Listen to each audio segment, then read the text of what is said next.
आइए हम सभी अलग अलग तत्व के नाभिकों के द्रव्यमान संख्या और जब किसी तत्व का नाभिक क्या करता है, ब्रेकेज करता है, तो उसकी बॉन्डिंग एनर्जी कितनी आती है, इनके बीच में क्या करते हैं, एक ग्राफ खींचते हैं। और जो ग्राफ आएगा उसको आप क्या बोलोगे, बंधन ऊर्जा वक्र बोलोगे या बॉन्डिंग एनर्जी कर्व बोलोगे। ये आपका आएगा बॉन्डिंग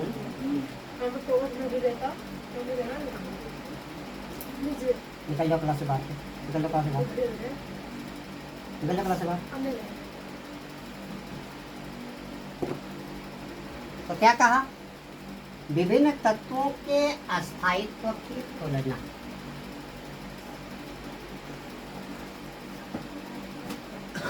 विभिन्न तत्वों के अस्थायित्व की तुलना, यानी किसी तत्व का नाभिक कितना ज़्यादा स्टेबल होता है, अस्थायी होता है, इसकी तुलना आप प्रति न्यूक्लियन बंधन ऊर्जा के आधार पर की जाती है। क्या बताया, अलग अलग तत्वों के द्रव्यमान संख्या के आधार पर उसकी बॉन्डिंग एनर्जी क्या आती है, अलग अलग आती है। ठीक है, तो जिस तत्व की प्रति न्यूक्लियन बॉन्डिंग एनर्जी जितनी ही अधिक आती है, जिस तत्व की प्रति न्यूक्लियन बॉन्डिंग एनर्जी जितनी अधिक आती है, यानी बॉन्डिंग एनर्जी का मान ज़्यादा होने का मतलब कि उसके न्यूट्रॉनों प्रोटॉनों को अलग करने के लिए आपको ज़्यादा एनर्जी की ज़रूरत पड़ेगी, और ज़्यादा एनर्जी की ज़रूरत पड़ेगी, इसका मतलब वो नाभिक क्या होगा, आसानी से टूटेगा नहीं। ठीक है, तो क्या क्या है, जिस तत्व की प्रति न्यूक्लियन बॉन्डिंग एनर्जी जितनी अधिक होती है, वह उस तत्व का नाभिक,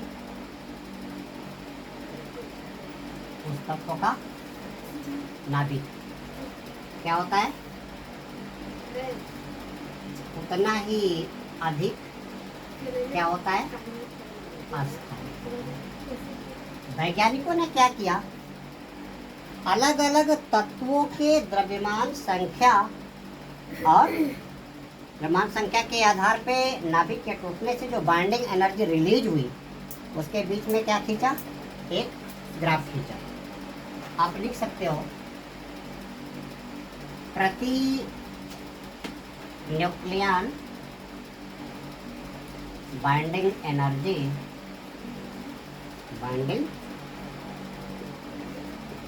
एनर्जी और द्रव्यमान संख्या के बीच में खींचा गया ग्राफ, द्रव्यमान संख्या के बीच खींचा गया ग्राफ आपका क्या कहलाता है, बंधन ऊर्जा वक्र, या क्या कहलाएगा, बॉन्डिंग एनर्जी कर्व का। अब ये कैसा होता है, आप एक ग्राफ खींच लो,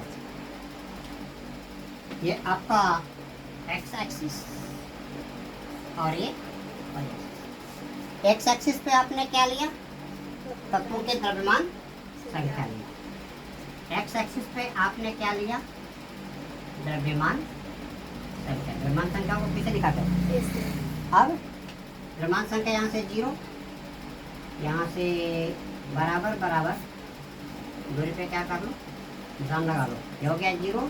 तो द्रव्यमान संख्या 20, 40, 60, 80, 100, 120, 140, 160, 180, कितना, 200, 220, 220 के बाद आपका कितना हो गया, 240, 240 के बाद कितना हो गया, 260। क्योंकि यूरेनियम की द्रव्यमान संख्या कितनी आती है, 235 और 200 38, ठीक है। और इधर वाई एक्सिस पे आप क्या कर लो, बाइंडिंग एनर्जी ले लो। बाइंडिंग एनर्जी में ये आपका आ गया, यहाँ से आप ले लो वाई एक्सिस पे आपने क्या लिया, बाइंडिंग एनर्जी किसमें, इन मिलियन इलेक्ट्रॉन वोल्ट में। यहाँ से आपका 1 मिलियन इलेक्ट्रॉन वोल्ट, ये कितना हो गया 2 मिलियन इलेक्ट्रॉन वोल्ट, ये कितना हो गया 3, ये आपका कितना हो गया 4, ये हो गया 5, ये हो गया 6, ये हो गया 7 और ये आपका हो गया 8, ठीक है। 8 के बाद आप और ग्राफ को ऊपर ले लो, कितना हो गया 9 मिलियन इलेक्ट्रॉन वोल्ट। तो क्या कहा, हाइड्रोजन परमाणु की जो बाइंडिंग एनर्जी होती है, फिगर से देखो, हाइड्रोजन परमाणु का परमाणु क्रमांक कितना होता है, 1 होता है, और इसकी बाइंडिंग एनर्जी आपकी आ रही है लगभग कितना, 1.5 मिलियन इलेक्ट्रॉन। ये किसके लिए हो गया, ये आपका हो गया हाइड्रोजन के लिए। इसके बाद अगला आपका क्या दे रहा है, लिथियम का दे रहा है। तो लिथियम का परमाणु क्रमांक हाइड्रोजन का कितना होता है, हाइड्रोजन का 1, लिथियम का मान लो यहाँ पे 3, लिथियम का 2 होता है। कौन सा मास्टर पढ़ाया तुमको है, लिथियम का कितना हो गया, लिथियम की बाइंडिंग एनर्जी कितना कर रहा है, इसके सीध में यहाँ पे आ जाओ। लिथियम की बाइंडिंग एनर्जी आपका यह हो गया, लिथियम की बाइंडिंग एनर्जी, और लिथियम की बाइंडिंग एनर्जी आपका दे रहा है 5 से थोड़ा सा ज़्यादा,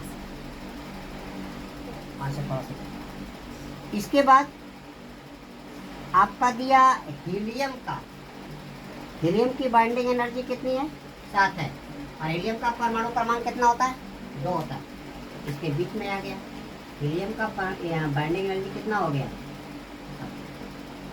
इसके बाद किसका दिया, इसके बाद दे रहा है आपका कार्बन की बाइंडिंग एनर्जी 7.5, और कार्बन का कितना होता है, 6 होता है ना। तो यहाँ से 6 और 6 पे कहाँ पे गया, ये आपका गया 7.5। तो यहाँ से इन कर्व को आप क्या कर दो, इनको आप क्या कर दो, मिला दो। इसके बाद कार्बन से थोड़ा सा क्या आ रहा है, स्लोप डाउन आ रहा है, इसका निकेल, निकेल का परमाणु क्रमांक कितना, 14। इसके बाद बढ़ रहा है कितना, ये फ्लोरीन का, फ्लोरीन का 8 दे रहा है। फ्लोरीन का परमाणु क्रमांक कितना होता है, 9। फ्लोरीन का परमाणु क्रमांक 9, और फ्लोरीन की बाइंडिंग एनर्जी कितना दिया, 9 मिलियन इलेक्ट्रॉन वोल्ट दे रहा है। इसके बाद आपका सबसे अधिक आ रहा है परमाणु क्रमांक का, द्रव्यमान संख्या कितना ले लो इसका, आयरन का, आयरन का कितना होता है, 56 होता है द्रव्यमान संख्या, और 56 पे ये आपका दे रहा है कितना, 8.5 मिलियन इलेक्ट्रॉन वोल्ट। अब यहाँ से ये ग्राफ आपका कहाँ गया, यहाँ पे गया, और द्रव्यमान संख्या कितना आपका आ गया, द्रव्यमान संख्या आ गया कितना, ये 50 से 56, यहाँ पे द्रव्यमान संख्या 56, हाइड्रोजन का द्रव्यमान संख्या 1, और लिथियम का द्रव्यमान संख्या कितना, लिथियम की द्रव्यमान संख्या कितनी होती है, 7, Li7। इसके बाद नियान की, निकिल की द्रव्यमान संख्या कितनी होती है, 28, ठीक है। तो इधर क्या कर रहा है, बंधन ऊर्जा का मान क्या कर रहा है, ध्यान दो, इधर बंधन ऊर्जा का मान 1 से लेकर के बढ़ रहा है, और बंधन ऊर्जा का मान बढ़ रहा है, तो इनके नाभिक क्या होंगे, ज़्यादा अस्थायी होंगे, यानी टूटेंगे नहीं। इसके बाद क्या किया, आपके आयरन की, इसका द्रव्यमान संख्या कितना, 56 है, बाइंडिंग एनर्जी कितना कर रहा है? 8.5 कर रहा है। 56 से ये बाइंडिंग एनर्जी आपकी क्या करती है? थोड़ा सा स्लोप होते हुए क्या करती है? आगे की तरफ। 56 से आगे के बाद क्या की? थोड़ा सा स्लोप होते हुए करती है। यानी आयरन के बाद जो भारी तत्व की तरफ आप जा रहे हो, इनकी बाइंडिंग एनर्जी क्या कर रही है? घट रही है। तो भारी तत्वों के नाभिक क्या होंगे? अनस्टेबल होंगे। और क्यों अनस्टेबल होंगे? क्योंकि भारी तत्व के नाभिकों में न्यूट्रॉन की संख्या क्या होती है? ज़्यादा होती है। प्रोटॉन की संख्या से ज़्यादा होती है। और ऐसा परमाणु जिसमें न्यूट्रॉन और प्रोटॉन का अनुपात कितना? 1.5 से ज़्यादा हो जाता है, ऐसे तत्वों के नाभिक क्या हो जाते हैं? अनस्टेबल हो जाते हैं। और ऐसे तत्वों के नाभिकों में न्यूट्रॉन क्या करता है? प्रोटॉन में क्या करता है? बदलता है। अब न्यूट्रॉन अगर आपका प्रोटॉन में बदला, न्यूट्रॉन का क्या है? 0n1। और 0n1 यहाँ से आपका किस में बदला? प्रोटॉन में। किसमें बदला? 1h1 में। तो यहाँ से आपको क्या करना पड़ेगा? परमाणु क्रमांक 0 ही है, क्योंकि यहाँ से न्यूट्रॉन किस में बदला? प्रोटॉन में बदला। तो एक कण और निकलेगा। द्रव्यमान संख्या इसका 1, द्रव्यमान संख्या 1, तो उसका द्रव्यमान संख्या क्या हो जाएगा? 0। लेकिन परमाणु क्रमांक का टोटल कितना आना चाहिए? 0 आना चाहिए। और यहाँ पे कितना आ रहा है? 1 आ रहा है। ऐसी यहाँ पे कौन सी परमाणु क्रमांक आएगी जिसका टोटल 0 आ जाए? यहाँ पे कितना होगा? -1। और -1 किसका होता है? नाभिक से निकलने वाले इलेक्ट्रॉन का। यानी एक न्यूट्रॉन क्या करता है? एक बीटा कण निकाल करके प्रोटॉन में क्या हो जाता है? कन्वर्ट हो जाता है। तो भारी तत्वों के नाभिक, उनके जो न्यूट्रॉन्स होते हैं वो किस में? प्रोटॉन में बदलते हैं। और हर स्टेप में क्या होता है? एक बीटा कण की क्या होती है? उत्पत्ति होती है। ये आपका क्या है? ये आपका है बीटा पार्टिकल। तो भारी तत्वों के नाभिक जिनमें न्यूट्रॉन और प्रोटॉन की रेशियो अनुपात कितना? 1.5 से ज़्यादा है। ठीक है। ऐसे तत्वों के नाभिक क्या होते हैं? अनस्टेबल होते हैं। और इनकी पर न्यूक्लियन बाइंडिंग एनर्जी क्या होती है? कम आती है। और पर न्यूक्लियन बाइंडिंग एनर्जी कम होने से ये इजीली क्या करते हैं? ब्रेकेज कर जाते हैं। तो हम एक निष्कर्ष निकालेंगे बेटा। यहाँ से कर्व को देखने के बाद क्या करेंगे? एक निष्कर्ष निकालेंगे। और वो निष्कर्ष क्या होगा? बाइंडिंग एनर्जी बंधन ऊर्जा वक्र से प्राप्त परिणाम, या क्या आप निकाल दो? निष्कर्ष निकाल दो। निष्कर्ष को अंग्रेजी में क्या बोलते हैं?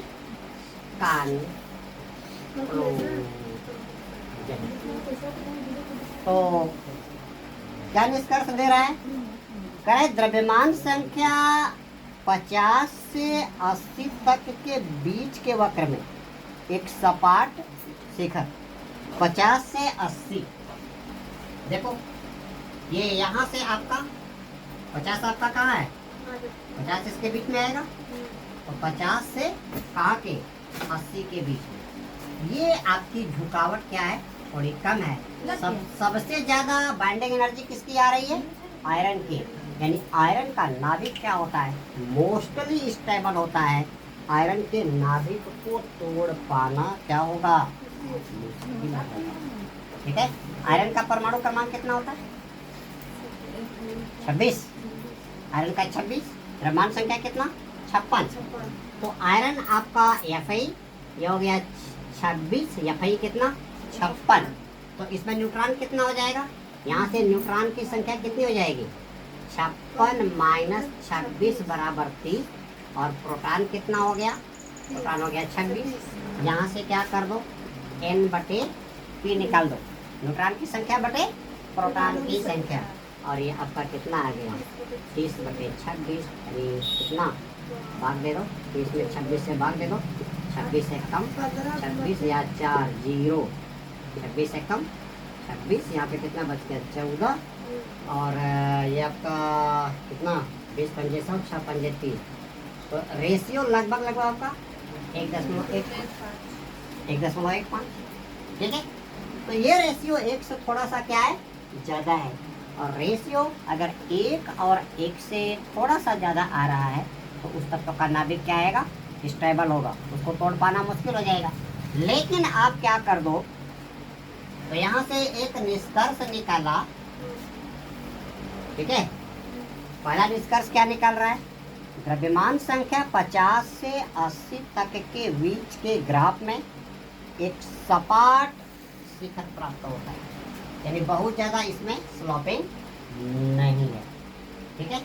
तो यहाँ से 50 से 80 पहला निष्कर्ष आया, द्रव्यमान संख्या 50 से 80 के बीच द्रव्यमान संख्या 50 से 80 के बीच ग्राफ क्या है, सपाट प्राप्त हो रहा है। और 50 से 80 की बॉन्डिंग एनर्जी आपकी 80 यहाँ पे है, और ये बॉन्डिंग एनर्जी आपका कितना, 8 से किसके बीच में, 7 के बीच में है। और 8 से 7 million electron volt per nucleon energy होने का मतलब कि उसका नाभिक क्या है, स्टेबल है। ऐसे तत्व जिनकी द्रव्यमान संख्या 50 से लेकर के 80 के बीच में आ रही है, ऐसे तत्व के नाभिकों को तोड़ पाना क्या होता है, मुश्किल होता है। और ऐसे तत्व के नाभिक किसमें आते हैं, पी ब्लॉक एलिमेंट्स में, ठीक है। दूसरा, तो 50 से 80 वाले क्या हो जाएगा, ऐसे तत्वों के नाभिक क्या होते हैं, ज़्यादा अस्थायी है। या एक निष्कर्ष आप निकाल सकते हो, जिन तत्वों के नाभिकों में न्यूट्रॉन और प्रोटॉन का अनुपात 1 से थोड़ा सा क्या आता है, ज़्यादा आता है, ऐसे तत्व के नाभिक क्या है, ज़्यादा स्टेबल है।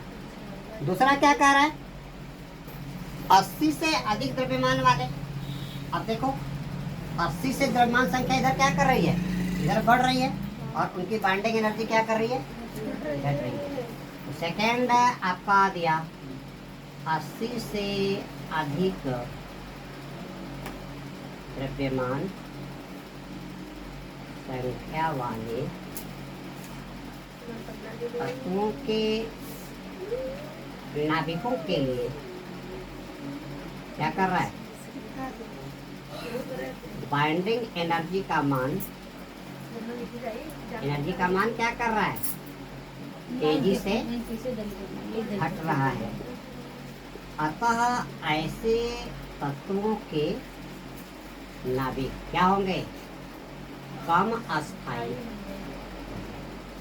इजली उनको क्या कर लोगे आप, ब्रेकेज कर लोगे।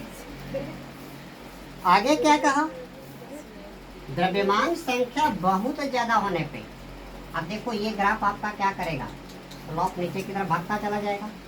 और यूरेनियम की तरफ आ जाओ, देखो यहाँ पे आप 235 पे ले लो, 235 पे ये बॉन्डिंग एनर्जी आपकी कहाँ पे आ गई, यूरेनियम का 235 238 होता है। अरे है यहाँ पे 220, यहाँ पे 240, इसके बीच में आपका क्या आ जाएगा, यहाँ पे 35, और यहीं पे क्या करेगा 238। तो अब देखो यूरेनियम का क्या कर रहा है, 92 238, और एक क्या कर रहा है 92 235। तो यहाँ से न्यूट्रॉन कितना हो जाएगा, 238 माइनस 92, और यहाँ पे न्यूट्रॉन कितना हो जाएगा 235 माइनस 92। तो 8 में से 2 गया 6, और यहाँ बच गया 13, 13 में से 9 गया 4, 146, और इधर कितना हो गया, 5 में से 2 गया 3, और इधर बच गया 13 में से 9 गया 4, 143। यहाँ पे न्यूट्रॉन और प्रोटॉन की क्या कर लो, रेशो निकाल लो, कितना 146 बटे कितना 92, और यहाँ पे क्या कर दो 143 बटे 92। तो 146 में 92 का आप क्या कर दो, भाग दे दो, 146 में 92 का आप भाग दे दो, कितना हो गया 92, यहाँ पे आ गया कितना 4 में से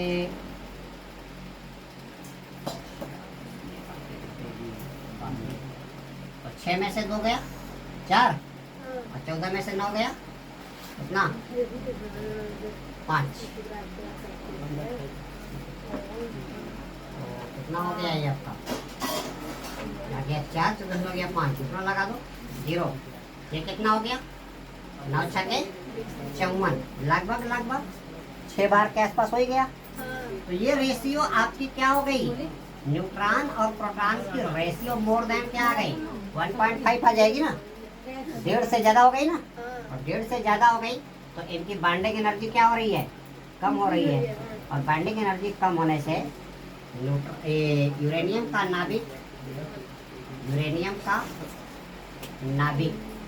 बाइंडिंग एनर्जी का मान कम होने के कारण, बाइंडिंग एनर्जी का मान कम होने के कारण क्या करेगा, ये इजीली क्या होगा, ब्रेकिंग। तो क्या कहा, भारी तत्वों के नाभिक जिनके नाभिक में न्यूट्रॉन और प्रोटॉन की रेशियो 1.5 से ज़्यादा है, ये इजीली क्या करते हैं, दूसरे तत्वों के नाभिकों में टूट जाते हैं। अगर उस पर आप क्या कर दो, हाईली एनर्जाइज्ड पार्टिकल की क्या कर दो, बम्बार्डमेंट करा दो। और इस प्रक्रिया को आप क्या बोलोगे, भारी तत्व के नाभिकों की जब अधिक उच्च ऊर्जायुक्त कणों की बौछार कर दी जाती है तो ऐसे तत्वों के नाभिक हल्के तत्व के नाभिकों में टूट जाते हैं। और इसी प्रक्रिया को आप क्या बोलते हो, नाभिकीय विखंडन बोलते हो या न्यूक्लियर फिशन बोलते हो। ठीक है, तो दोस्तों इस वीडियो लिंक में इतना ही। अगले वीडियो लिंक में आपको जो है नाभिकीय ऊर्जा किस तरह से कैलकुलेट करते हैं, क्या होती है नाभिकीय ऊर्जा, नाभिकीय विखंडन की प्रक्रिया क्या होती है, नाभिकीय संलयन की प्रक्रिया क्या होती है, इस टॉपिक पे चर्चा किया जाएगा। तो आप मुझसे जुड़े रहिए। Very shortly I will release my next video link related on the topic that will be the nuclear energy. Thanks. हो गया।